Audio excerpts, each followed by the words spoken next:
ছোট বাচ্চারা, আজকে আমরা শিখব ছবি দেখে বাংলা স্বরবর্ণ। চলো।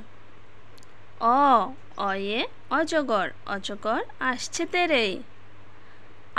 আয়ে আম, আমটি আমি খাবো পেরে। রস্যই, রস্যয়ে ইঁদুর, ইঁদুর ছানা ভয়ে মরে। দীর্ঘই, দীর্ঘয়ে ঈগল, ঈগল পাখি পাছে ধরে। রস্যৌ, রস্যৌয়ে উট, উট চলেছে মুখটি তুলে।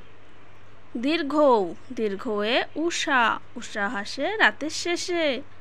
রি, রিয়ে ঋষিমশাই, ঋষিমশাই বসেন পূজায়। এ এক্কা গাড়ি, এক্কা গাড়ি খুব ছুটেছে। ওয়ে চাঁদ, ওই দেখো ভাই চাঁদ উঠেছে। ওয়ে ওল, ওল খেও না ধরবে গলা। ওয়ে ঔষধ, ঔষধ খেতে মিছে বলা।